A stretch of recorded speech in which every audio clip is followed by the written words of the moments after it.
전능하사 천지를 만드신 하나님 아버지를 내가 믿사오며 그 외아들 우리 주 예수 그리스도를 믿사오니 이는 성령으로 잉태하사 동정녀 마리아에게 나시고 본디오 빌라도에게 고난을 받으사 십자가에 못 박혀 죽으시고 장사한 지 사흘 만에 죽은 자 가운데서 다시 살아나시며 하늘에 오르사 전능하신 하나님 우편에 앉아 계시다가 천리로서 산자와 죽은 자를 심판하러 오시리라.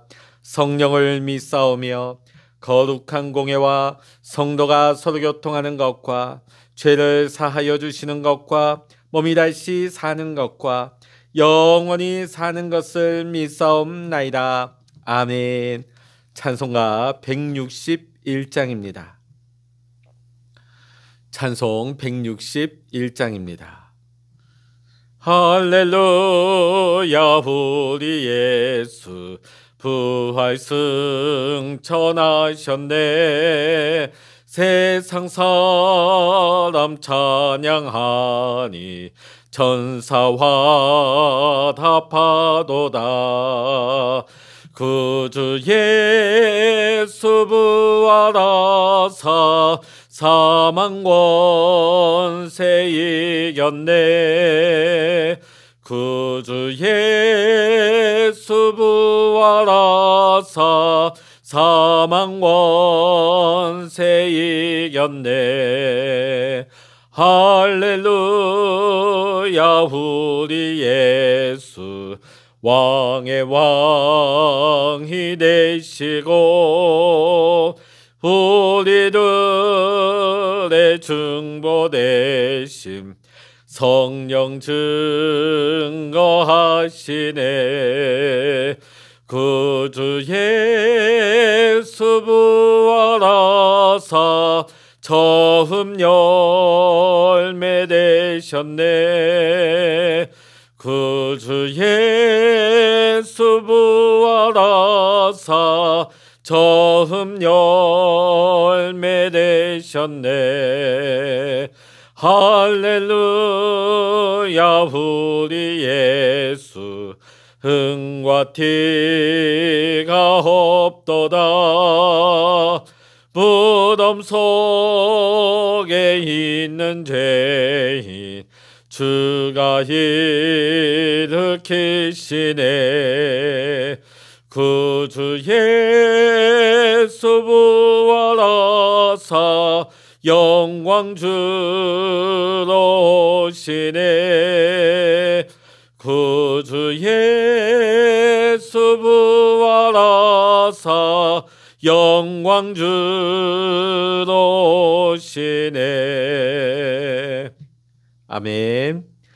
이 시간 우리에게 주시는 하나님의 말씀 신약 성서 마태복음 28장 1절로부터 10절까지입니다.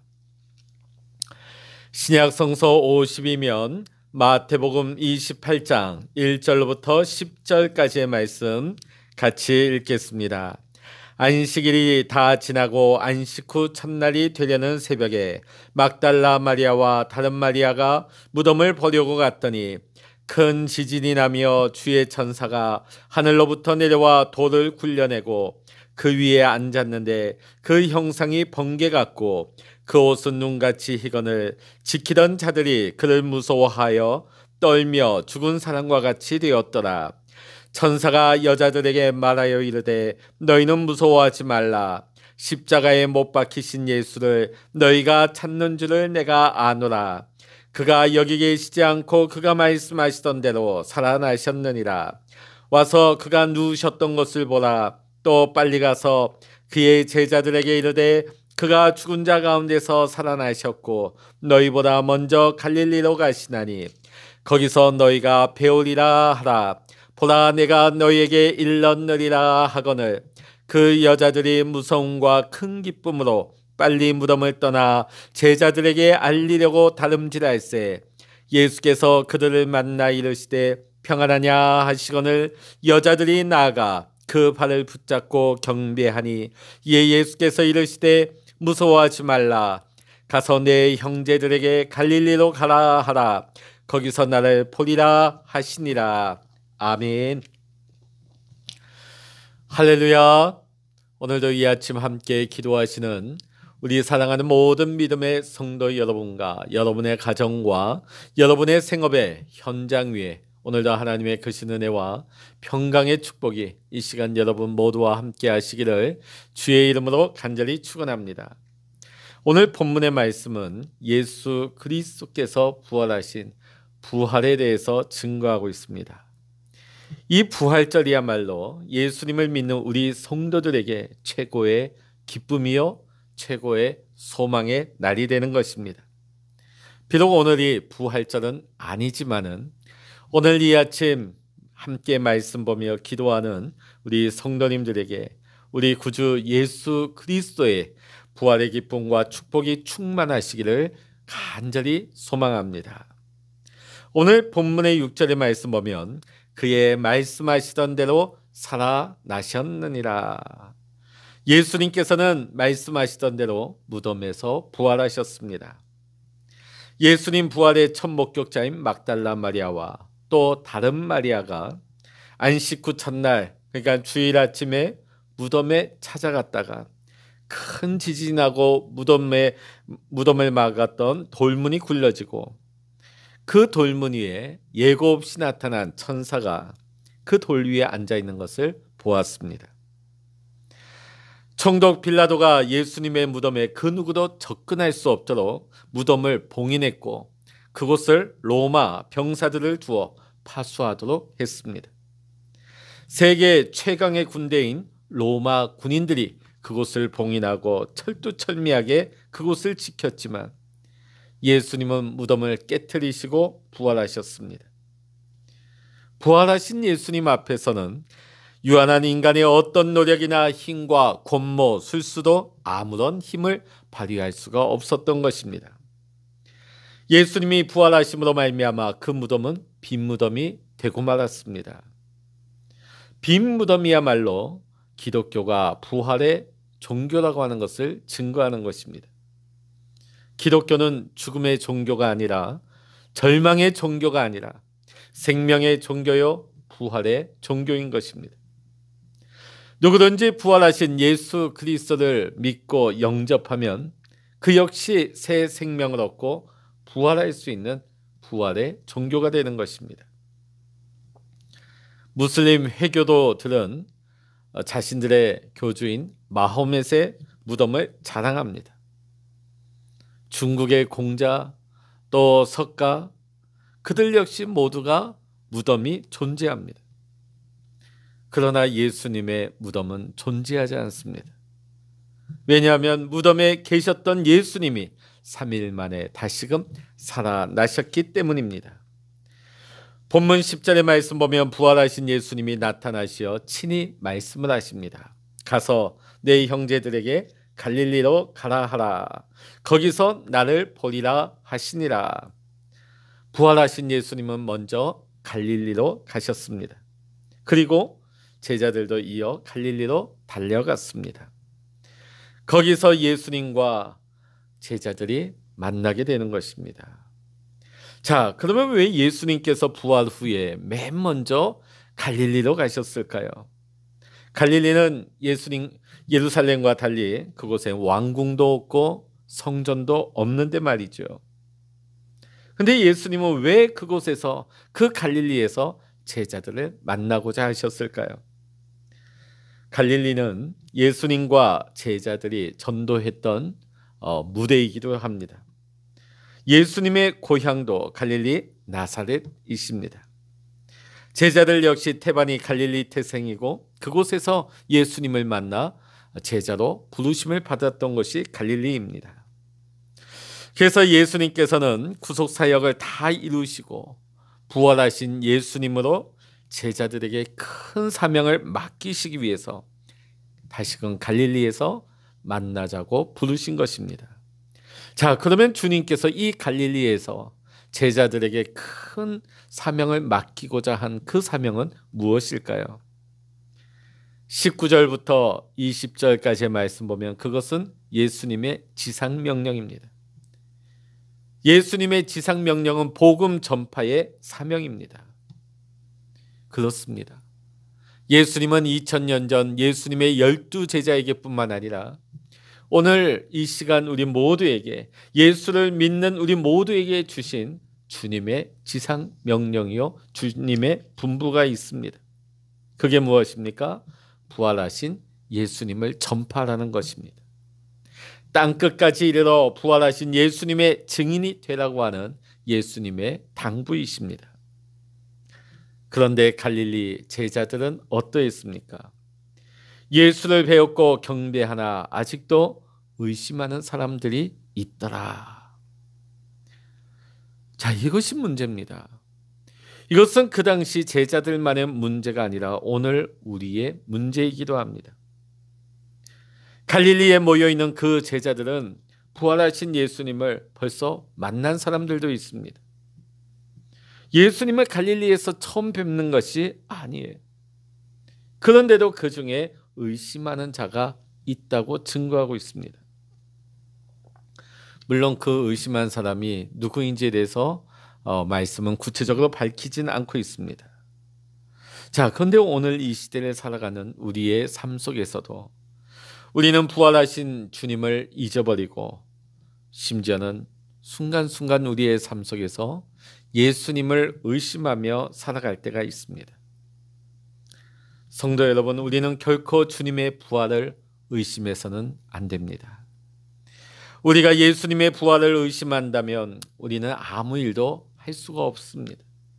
그리고 우리의 삶 속에 어떠한 기쁨도 소망도 없게 되는 것입니다.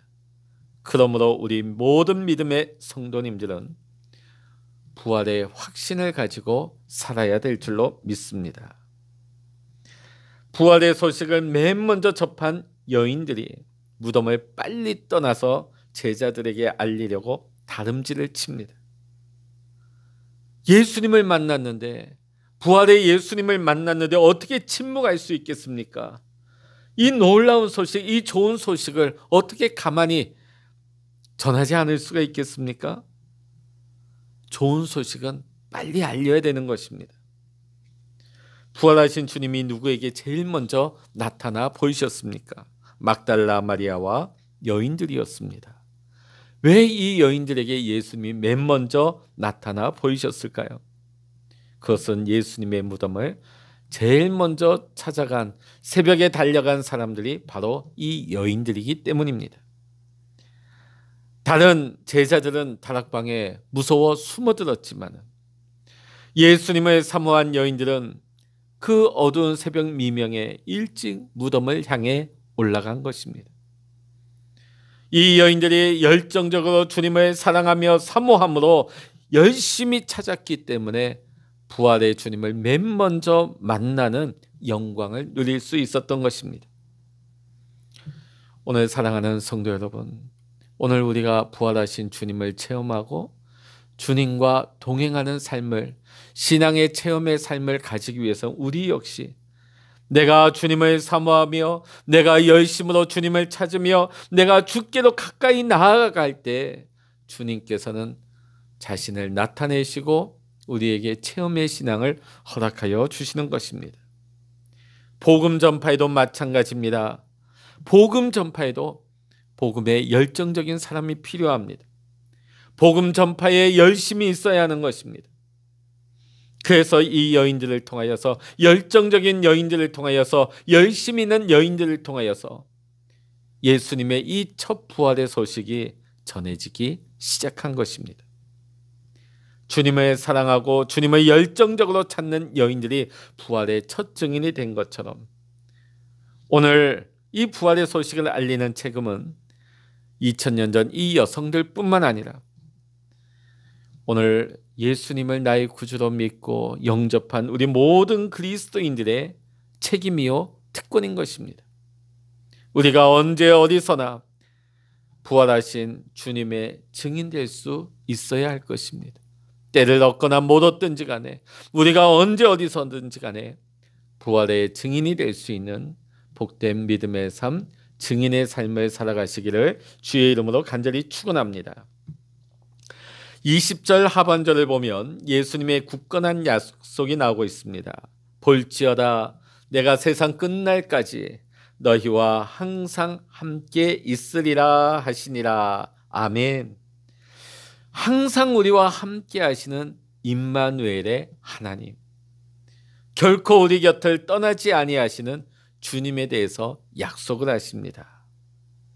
우리가 살아가는 동안에 때로는 환난을 당하고 때로는 이별의 슬픔을 당하며 실패와 아픔과 낭패를 당할 때가 있습니다. 세상 모든 것이 사라지고 내 주변에 있던 사람들이 나를 떠날 때가 있습니다. 그러나 오늘 우리 주님의 부활의 주님의 약속은 무엇입니까? 절대로 우리를 버리지 않겠다고, 절대로 우리를 떠나지 않겠다고, 이 세상 끝날까지 부활의 소식을 전하는 모든 성도들과 함께 주님은 함께 하시겠다고 약속하시는 것입니다. 볼지어다 내가 세상 끝날까지 너희와 항상 함께 있으리라. 예수님은 말씀하시던 대로 부활하셨습니다. 그러므로 우리는 부활의 소망으로 날마다 기쁨의 삶을 살아야 합니다. 그리고 우리는 이 부활의 소식을 널리 전해야만 하는 것입니다. 그가 살아나셨느니라. 오늘도 부활하신 주님은 이 시간 우리와 함께 하십니다. 언제 어디서나 우리와 동행하시는 주님이 되십니다. 부활하신 주님은 세상 끝날까지 우리와 항상 함께 하십니다. 사랑하는 성도 여러분, 오늘도 부활하신 주님과 동행하면서 증인의 삶, 능력 있는 삶을 살아가시기를 이 시간 주의 이름으로 간절히 축원합니다. 기도하시겠습니다. 할렐루야. 하나님 아버지, 우리 주님께서는 십자가에 달려 장사되신 지 3일 만에 그 무덤문을 깨트리시고 다시금 부활하셨습니다. 오늘 예수님을 사모하며 예수님께로 나아갔던 여인들이 부활의 첫 증인이 되었던 것처럼 오늘 우리에게도 주님을 사모하는 믿음을 허락하시고 우리가 주께로 더 가까이 나아갈 때에 날마다 우리의 신앙이 부활의 주님을 체험하는 체험의 신앙이 되게 하여 주시어서 오늘 이 시대를 살아가는 우리 모두가 부활의 증인되게 하여 주시옵소서. 기쁠 때나 슬플 때나 우리를 떠나지 아니하시고 우리와 함께 하시는 임마누엘의 주님과 함께 날마다 기뻐하며 감사하며 부활의 증인을 널리 선포하고 증언할 수 있는 복음의 전파자로 부활의 증인으로 살아갈 수 있는 우리 모든 택함받은 믿음의 성도들 되게 하여 주시옵소서. 오늘 이 시간에도 우리의 기도를 들으시고 응답하시는 하나님을 찬양하고 하나님을 의지하오며 우리 주 예수 그리스도의 이름으로 간절히 기도하옵나이다. 아멘. 찬양하라 내 영혼아, 찬양하라 내 영혼아, 내 속에 있는 것들아 다 찬양하라.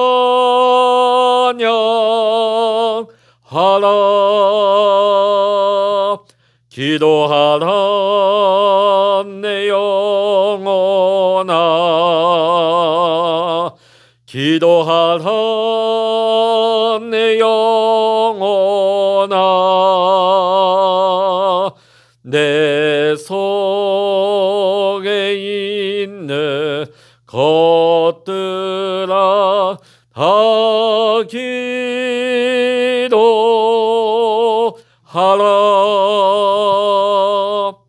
주여 일창으로 합심하여 기도하십니다.